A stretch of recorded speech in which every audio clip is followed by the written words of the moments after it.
สวัสดีค่ะวันนี้นะคะตั๊กจะมารีวิวนิยายวายเรื่องคุณได้ไปต่อนะคะของนักเขียนณัฐกรเรื่องนี้คือจริงๆอ่านนานมากแล้วแต่ว่าอยู่ๆก็รู้สึกคิดถึงตัวละครคิดถึงหมอจิคิดถึงอาชีวิตก็เลยรู้สึกว่าอยากหยิบนิยายเรื่องนี้นะคะขึ้นมาทำรีวิวให้ทุกคนลองไปติดตามอ่านกันดูเรื่องนี้นะคะคือแบบดีมากคือครบทุกรสชาติมีทั้งแบบหวานมีทั้งแบบซึ้งมีทั้งแบบเศร้าแล้วก็มีตลกใครสนใจนะคะลองติดตามฟังเรื่องคร่าวๆดังนี้นายเอกนะคะชื่อว่าจิหรือจิรวัตรบังเอิญนะคะไปเจอกับพระเอกหรือว่าอาชิหรืออาชีวิตที่สนามบินที่เชียงใหม่ในขณะที่นายเอกเนี่ยกำลังกลับบ้านไปเยี่ยมครอบครัวทั้งคู่ไม่ได้เจอกันมากว่า10 ปีแล้วปัจจุบันพระเอกเป็นดาราดังในขณะที่นายเอกเนี่ยเป็นคุณหมอการเจอกันโดยบังเอิญของคนทั้งคู่นะคะทำให้พระเอกรู้ว่าตัวเองคิดถึงนายเอกมากอยากเจอนายเอกมากพระเอกนะคะก็เลยตัดสินใจยกเลิกงานต่างๆเพื่อที่จะไปเจอกับนายเอกในงานคืนสู่เหย้าเมื่อได้คุยกันอีกครั้งนะคะบทสนทนากลับกลายเป็นว่ามันอึดอัดพระเอกก็คือพยายามเข้าหานายเอกพยายามชวนนายเอกคุยเรื่องเก่าๆแต่นายเอกไม่อยากพูดคุยกับพระเอกเลยเพราะว่าการจากลากันเมื่อ10 ปีก่อนสร้างรอยบาดแผลลึกไว้ให้กับนายเอกนะคะบอกพระเอกไปว่าถ้าย้อนเวลากลับไปได้ตัวเขาไม่อยากแม้แต่จะเป็นเพื่อนกับพระเอกได้ยินก็คือเสียใจมาก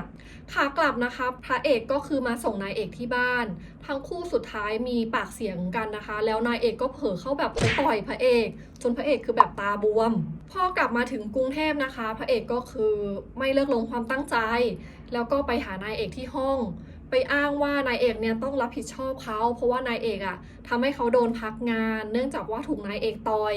พระเอกพยายามเข้าหานายเอกหนักมากคือชวนนายเอกไปกินข้าวชวนนายเอกไปซื้อของและคืนนั้นนะคะพระเอกก็คือตามนายเอกกลับมาที่ห้องอีกเมื่อเห็นว่านายเอกหลับไปแล้วนะคะพระเอกก็เข้าไปในห้องนอนนายเอกแล้วก็ไปสารภาพความรู้สึกที่ตัวเองมีต่อนายเอกตลอดระยะเวลา10 ปีโดยที่พระเอกไม่รู้เลยว่าจริงๆแล้วจิรวัตรไม่ได้หลับนายเอกเนี่ยได้ยินทุกอย่างที่พระเอกพูดในขณะที่พระเอกกำลังจะออกจากห้องนายเอกก็ตัดสินใจนะคะคว้าข้อมือพระเอกไว้แล้วก็บอกพระเอกไปว่าตัวเองรู้เรื่องทั้งหมดแล้วได้ยินเรื่องทั้งหมดที่พระเอกพูดแล้วหลังจากนั้นนะคะในนิยายก็จะตัดฉากกลับไปถึงเรื่องในอดีตทั้งสองคนเจอกันครั้งแรกตอนสมัยอยู่ม.ปลายนะคะในตลาดสดแห่งหนึ่งคือวันนั้นนายเอกมาขายหมูแทนแม่นะคะก็เลยได้ฉายาว่าเขียงหมูในขณะที่พระเอกนะคะไปตลาดเพื่อที่จะไปซื้อหมูที่แม่เขาฝากซื้อนายเอกเป็นคนปากจัดนะคะเป็นคนขี้โมโหง่ายในขณะที่พระเอกเป็นคนที่แบบเงียบๆเจอกันครั้งแรกนะคะทั้งคู่ก็คือทะเลาะกันเลยเพราะว่าพระเอกคือแบบเป็นคนค่อนข้างเงียบนะคะจนนายเอกรู้สึกว่าพระเอกต้องแอบกวนตีนตัวเองอยู่แน่ๆเลยหลังจากวันนั้นนะคะพระเอกคือแบบสนใจนายเอกมากวันต่อๆมานะคะพระเอกก็เลยไปดักรอนายเอกที่โรงเรียนของนายเอกแล้วก็เริ่มเข้าหานายเอกอย่างจริงจังหลังจากนั้นคนทั้งคู่นะคะก็คือเริ่มออกไปไหนมาไหนด้วยกันจนเริ่มสนิทสนมกันมากขึ้นแต่ยังไงก็ตามนะคะคือตอนนั้นเนี่ยนายเอกก็คือชอบผู้หญิงอยู่คนหนึ่งซึ่งเรียนโรงเรียนเดียวกันกับพระเอกนายเอกก็ไปตามจีบพระเอกเห็นเข้านะคะก็รู้สึกโกรธรู้สึกอิจฉารู้สึกไม่อยากให้นายเอกไปเที่ยวกับผู้หญิงคนนั้นไม่อยากให้ไปดูหนังด้วยกันไม่อยากให้ไปติวหนังสือด้วยกันวันหนึ่งนะคะพระเอกก็แอบไปรู้มาว่านายเอกกับผู้หญิงคนดังกล่าวจะไปดูหนังด้วยกันพระเอกก็เลยตัดสินใจตามไปที่โรงหนังโดยหนังที่คนทั้งหมดเนี่ยเข้าไปดูนะคะเป็นหนังที่พระเอกคือชอบมาก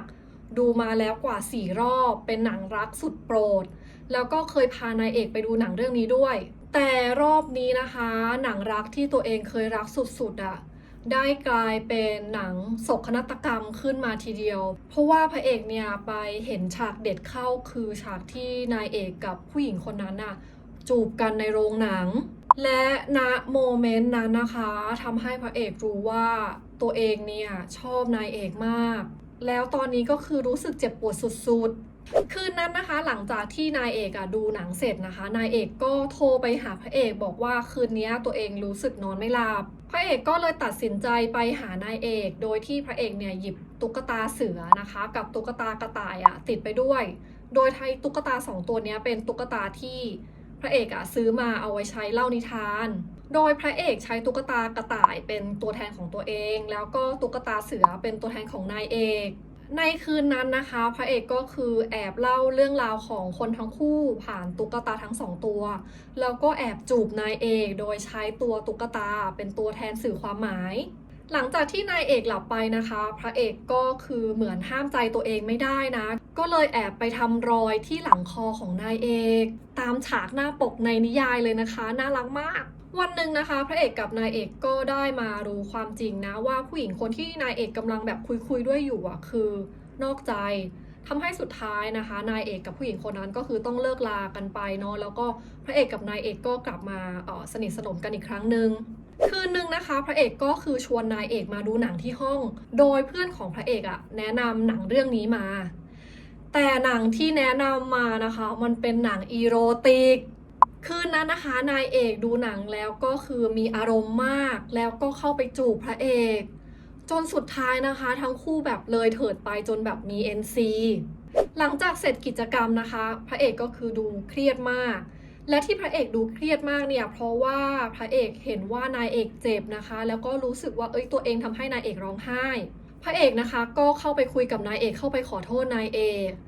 และพระเอกนะคะกำลังจะบอกว่าอยากจะขอรับผิดชอบนายเอกโดยอยากจะเปลี่ยนจากสถานะเพื่อนเป็นสถานะแฟนแต่นายเอกนะคะดันพูดแทรกแล้วก็ถามพระเอกออกไปว่าทั้งคู่เนี่ยยังเป็นเพื่อนกันได้ไหมพระเอกนะคะนิ่งไปนะคะไม่ตอบคำถามแล้วก็ยังยืนยันคำเดิมว่าอยากรับผิดชอบนายเอกแต่นายเอกนะคะบอกว่าไม่ต้องรับผิดชอบนายเอกแค่เป็นเพื่อนเหมือนกันอย่างเดิมก็พอและยังบอกพระเอกอยู่ว่าให้พระเอกเนี่ยลืมเรื่องราวทั้งหมดที่เกิดขึ้นในวันนี้และให้ทั้งคู่กลับมาเป็นเพื่อนกันพระเอกได้ฟังคำขอร้องของนายเอกนะคะก็คือแบบ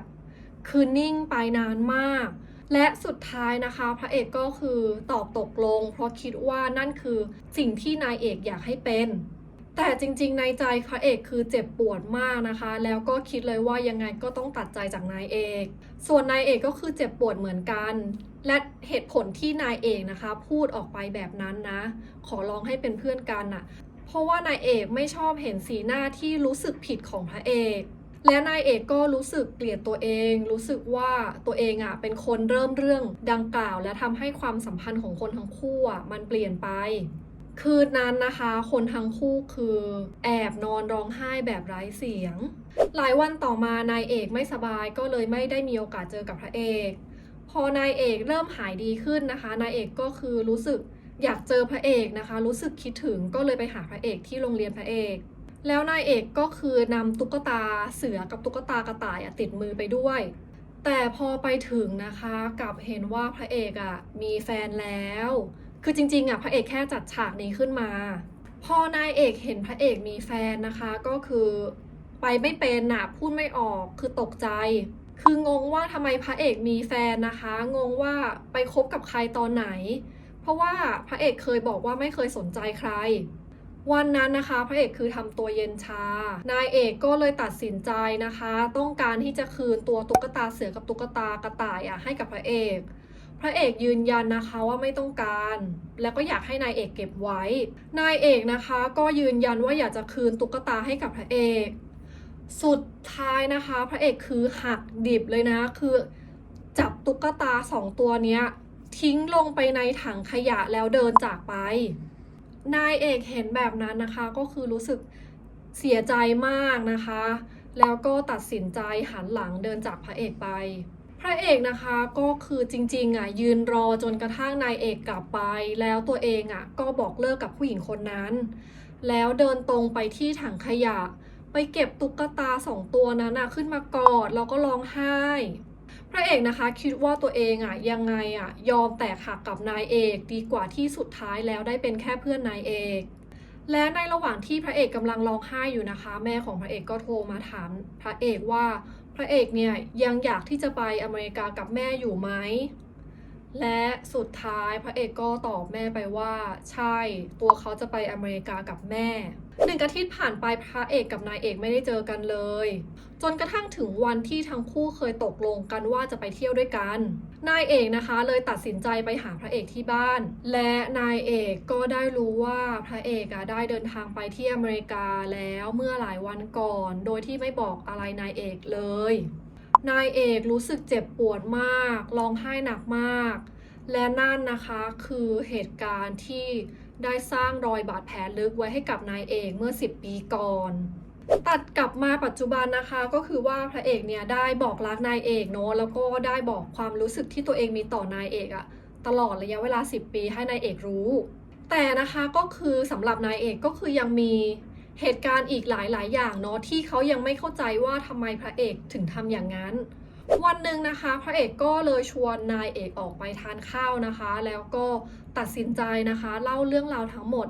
ที่เกิดขึ้นให้นายเอกฟังอธิบายให้นายเอกรู้นะคะว่าทำไมเขาถึงตัดสินใจหายออกไปจากชีวิตนายเอกเมื่อ10 ปีก่อนนอกจากนั้นนะคะพระเอกก็คือบอกว่าตัวเองรักนายเอกรักมากตัดใจจากนายเอกไม่ได้ move on เป็นวงกลมส่วนนายเอกนะคะก็บอกความรู้สึกที่ตัวเองมีต่อพระเอกเหมือนกันนะบอกว่ารักพระเอกมากแต่สำหรับเขาเหมือนชีวิตมันหยุดนิ่งเนาะเหมือนแบบไม่ได้เคลื่อนไหวไปไหนเพราะว่าในใจคือมีพระเอกอยู่เสมอแล้วนะคะนายเอกก็สารภาพไปว่าตัวเองรู้สึกเสียใจมากที่มารู้ความรู้สึกของตัวเองในวันที่สายเกินไปและสุดท้ายนะคะในคืนนั้นนะทั้งคู่ก็มีโอกาสได้ปรับความเข้าใจกันหลังจากนั้นนะคะในนิยายอีกประมาณ1 ใน 3นะคะก็คือจะ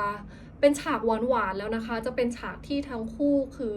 ไปเยี่ยมสถานที่ต่างๆที่ทั้งคู่เคยมีความทรงจำดีๆให้กันเนาะแล้วก็จะมีฉากแบบมี NC เนาะแล้วก็มีฉากที่คนทั้งคู่พาอีกคนหนึ่งไปหาครอบครัวไปทำความรู้จักกันและสุดท้ายทั้งคู่ก็คืออยู่กันอย่างมีความสุขส่วนตัวนะคะคือชอบเรื่องนี้มากนะแล้วก็คือรู้สึกว่าเรื่องนี้เป็นเรื่องที่มีครบทุกรสชาตินะมีทั้งแบบหวานมีทั้งแบบเศร้ามีทั้งแบบตลกคือมีหมดเลยนะอ่านแล้วก็จะแบบคือรู้สึกสนุกมากคืออ่านไปบางครั้งก็แบบยิ้มนะแล้วบางครั้งก็แบบเศร้าบางครั้งก็แบบน้ำตาไหลแล้วแบบบางโมเมนต์ก็คือตลกนอกจากนั้นนะคะคือในเว็บนะคะที่มีให้อ่านฟรีนักเขียนก็คือมีการแต่งฉากต่อนะของเรื่องนี้แต่เป็นเวอร์ชัน MPEG นะคะซึ่งนักเขียนยังเขียนไม่จบแต่นะคะถ้าใครยังไม่เคยลองไปตามอ่านเวอร์ชันนี้นะก็ลองเข้าไปอ่านดูได้นะคะส่วนตัวตั๊กอ่านมาจากในเว็บ Read Alright นักเขียนก็ยังเขียนไม่จบแหละแต่ว่าเคยเขียนทักไปถามคุณนัทนะคะก็บอกว่าจะพยายามกลับมาแต่งให้จนจบยังไงนะคะนี่ก็เป็นรีวิวคร่าวๆนะคะของเรื่องคุณได้ไปต่อวันนี้นะคะเอาไว้แค่นี้ก่อนแล้วพบกันใหม่ในคลิปวิดีโอหน้าค่ะบ๊ายบาย